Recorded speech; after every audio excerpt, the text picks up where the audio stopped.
Red Thread Games is going to learn very quickly that if you go woke, you go broke. They released their most recent game today, Dustborn, which has been described by my friend Smash JT as the wokest game ever. And it has absolutely abysmal player numbers for its release date, even lower than what Smash JT projected just a month ago. Before we get to this, I'd like to ask you, please hit that subscribe button, hit that bell for notifications so you don't miss any of our future videos here at the Trent Report. I wrote this up over at thatparkplace.com.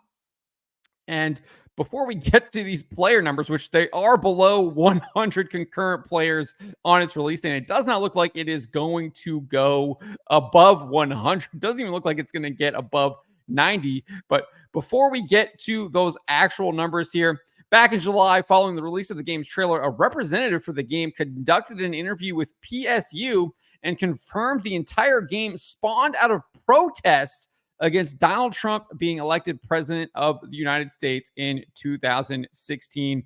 No, I am not making this up. What's interesting about this interview is they don't actually cite who the person is that they're actually interviewing. It's just someone from the team of Red Thread. Nevertheless, let's read what this representative had to say. The representative was asked what were some of the inspirations during the early days of making the game. And the representative responded saying, for us, it always begins with the characters and the world, followed by the narrative. We generally have an idea of genre, setting, mood, and tone, who the protagonists are, and then we build the game around that. Art direction, game mechanics, engine, specific features, all of that follows the world, the story, and most importantly, the characters. That's very different to how some studios operate, but Red Thread is first and foremost a storytelling studio.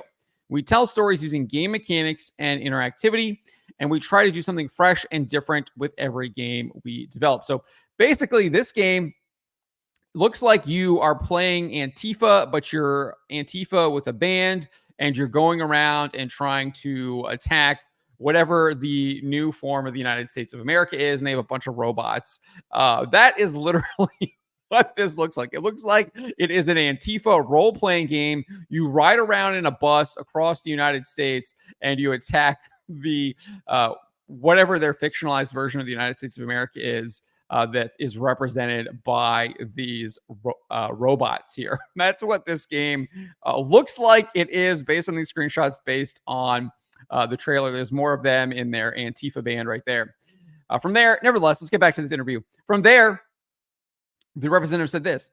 Still, we wanted Dustborn to be an evolution of the work we did with Dreamfall Chapters, a third-person adventure game with a strong cast of diverse characters in a vibrant, deep, and original world with some adventure game mechanics and lots of branching dialogues and stories.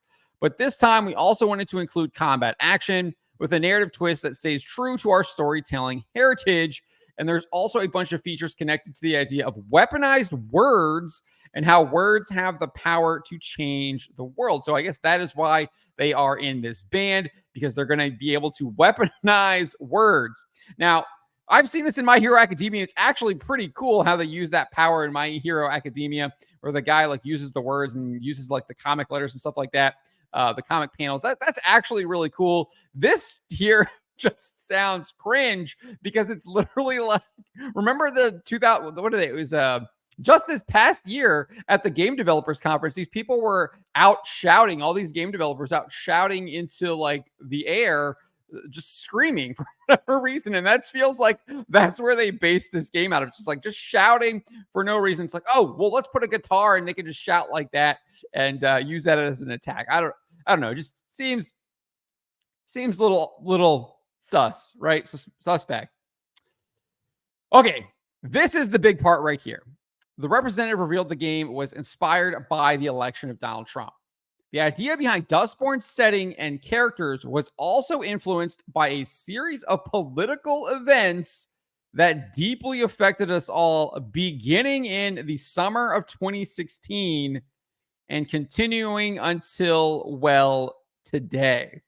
So clearly, in my opinion, this is indeed based off of the presidential campaign that President Donald Trump ran in 2016 and the rise of Antifa against him that we continue to see operate today. And looks like that's exactly what these people are. They all look like they could be members of Antifa there.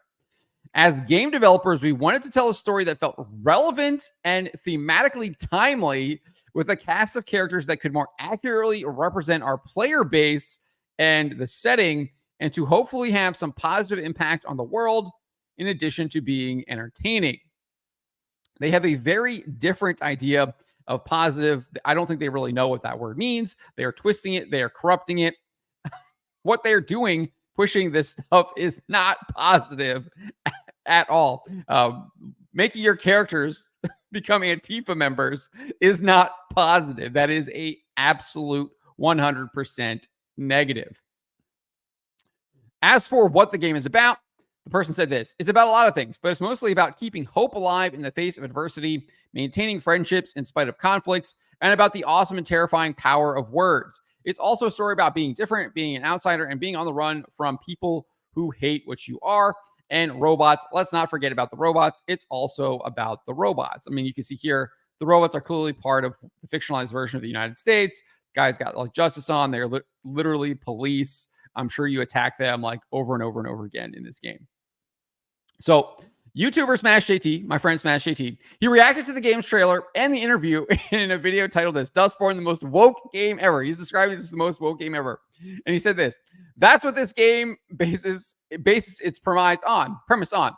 Words are used as weapons and have the power to change minds, and this is used politically to push the agenda within the game.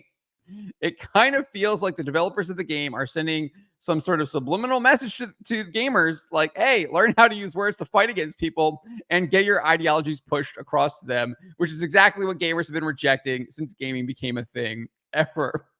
He then questioned this later in the video: how many people are going to go out of their way to play this woke garbage?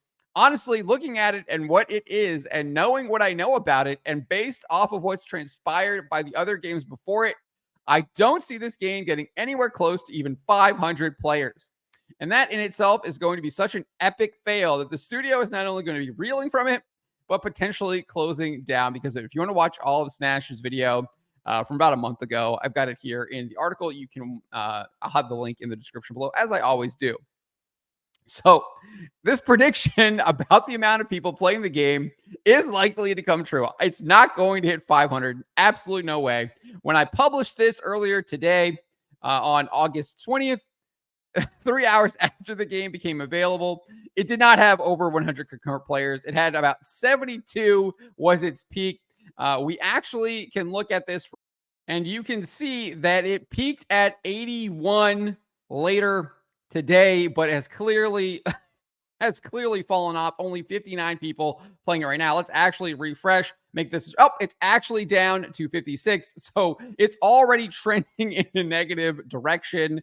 People are not purchasing this game. They're not buying this game. So this idea that they are representing their player base, they don't have a player base. There is no one playing this game. 56 people right now concurrently playing this game. All-time peak of just 81. This game is performing worse than Tales of Kinsera Zao. Gamers do not want this stuff. They do not want to play games where they are pretending to be fictionalized versions of Antifa, and they're fighting against a fictionalized version of whatever crazy thing these people think that Donald Trump would cook up if he was some kind of monarch or something, which he's not. He literally lost the election in 2020 and was replaced by Joe Biden. So these people are just absolutely living in delusion. But this game is absolutely dead. And if we want to look at this, compare this to their previous game, Dreamfall Chapters, it had an all-time peak of 1,711 players back in June 2016, 2 years after the game released on Steam. When it released in October 2014, it had a peak concurrent of 1,329 players. So performing way worse than its previous game. Even their own player base, the people that were playing their previous game, are not playing this game whatsoever. What 56 people, peak of 81. This game is dead on arrival. If you go woke, you go broke. No one wants to play woke games whatsoever. Those are my thoughts on this. Let me know what you guys make of this. Let me know in the comments below. Remember to always be charitable, especially to each other, but to always speak the truth.